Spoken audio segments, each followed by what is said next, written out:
Perkenalkan, nama saya Nur Hikmah dengan NIM 312222176. Dengan ini saya menyampaikan tugas review jurnal mata kuliah metode penelitian dengan dosen pengaku Profesor Asos Hermansyah Andi Wibowo SEMM. Saya mereview judul artikel Pengaruh Gaya Kepemimpinan Situasional, Motivasi dan Kompensasi Terhadap Produktivitas Kerja Karyawan, yang mana dipublikasi di Jurnal Sinta 2 oleh peneliti Yuni Pratikno, Bambang Nur Hakim, Erik Hermawan, dan Maulana Arif Rahman Hakim.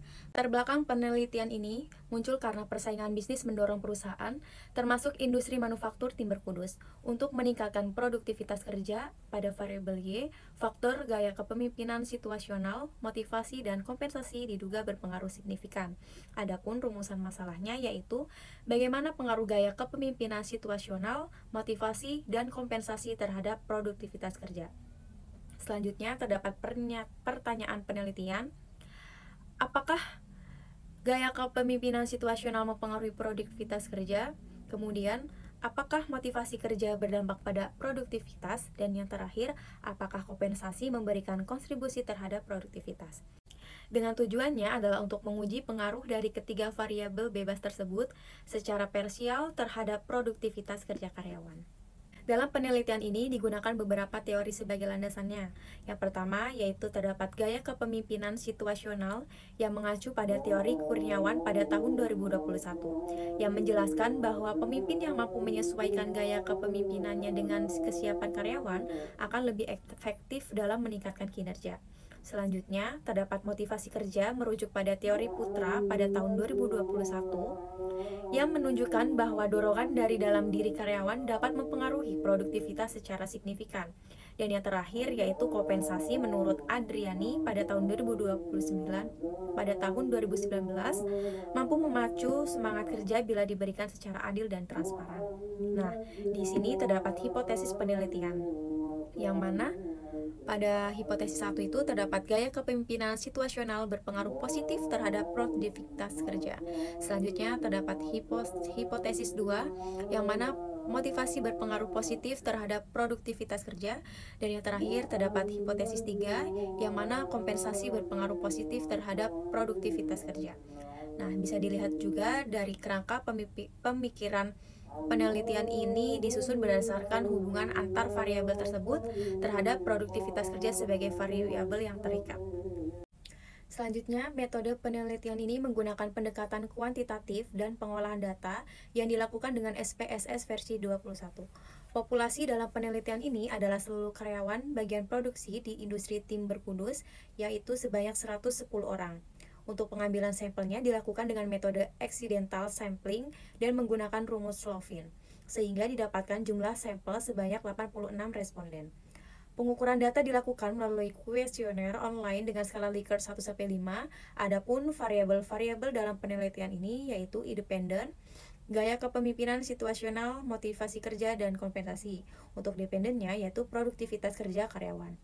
Untuk analisis dalam penelitian ini digunakan regresi linear berganda. Sebelumnya dilakukan uji asumsi klasik seperti uji normalisasi sig 0,455, multikolinearitas VIF kurang dari 10, dan heteroskedasitisitas sig lebih dari 0,05. Semua hasil menunjukkan data layak dianalisis lebih lanjut. Selanjutnya hasil dan pembahasan. Untuk responden dalam penelitian ini adalah karyawan aktif di bagian produksi, mayoritas berjenis kelamin laki-laki sebaik 65%, berusia 18 hingga 35 tahun, dengan lulusan SMK atau SMA. Pendapatan mereka rata-rata setara atau sedikit di atas UMK Kudus. Dengan data ini menunjukkan bahwa responden cukup representatif untuk menggambarkan kondisi produktivitas kerja di sektor industri. Selanjutnya hasil uji goodness of fit pada model ini menunjukkan bahwa model regresi yang digunakan cukup baik dengan nilai adjusted R-square-nya sebesar 0,684.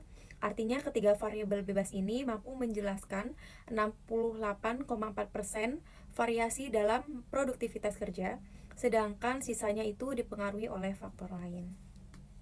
Jika kita lihat dari hasil uji T, ketiga hipotesis ini terbukti signifikan.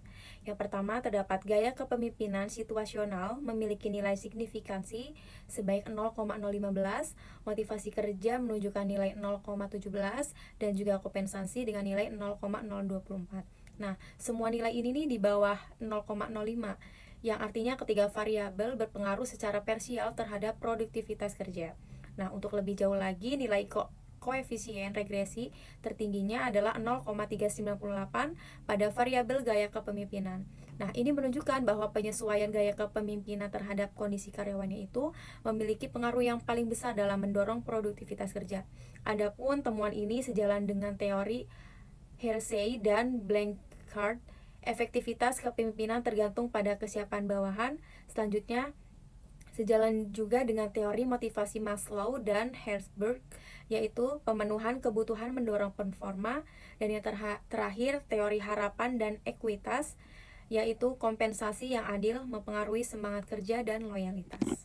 Jadi, hasil dari analisis penelitian ini dapat disimpulkan bahwa ketiga variabel, yaitu gaya kepemimpinan situasional, motivasi kerja, dan kompensasi, memiliki pengaruh yang signifikan terhadap produktivitas kerja karyawan. Nah, gaya kepemimpinannya ini menjadi faktor yang dominan. Adapun saran pertama untuk perusahaan perlu menerapkan gaya kepemimpinan yang fleksibel sesuai dengan kondisi karyawannya. Selanjutnya, program motivasi harus dirancang berkelanjutan, misalnya lewat pelatihan dan juga penghargaan. Dan yang terakhir, kompensasi harus transparan dan kompetitif untuk menjaga loyalitas.